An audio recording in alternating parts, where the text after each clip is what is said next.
السلام علیکم ورحمۃ اللہ وبرکاتہ۔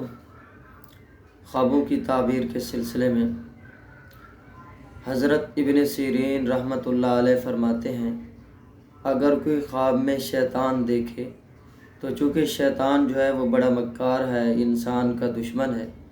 اللہ تعالیٰ قرآن کریم میں فرماتے ہیں، ان الشیطان لکم عدو مبین، شیطان تمہارا واضح اور کھلا دشمن ہے، اس سے بچو۔ اب اگر کوئی خواب میں شیطان دیکھتا ہے کہ شیطان اس کے دل میں وسوسے ڈال رہا ہے، تو پھر اس کی تعبیر یہ ہے کہ اس آدمی کو چاہیے کہ نالائق اور بری باتوں سے توبہ کرے۔ اور اگر خواب میں یہ دیکھا ہے کہ اس نے شیطان کے ساتھ لڑائی کی ہے اور پھر وہ شیطان پر غالب آ گیا ہے، تو پھر اس کا مطلب یہ ہے کہ وہ اپنے دین میں درست طریقے پر چلے گا، صراط مستقیم پر چلے گا، نیک اعمال کرنے کی اس کو توفیق ہوگی۔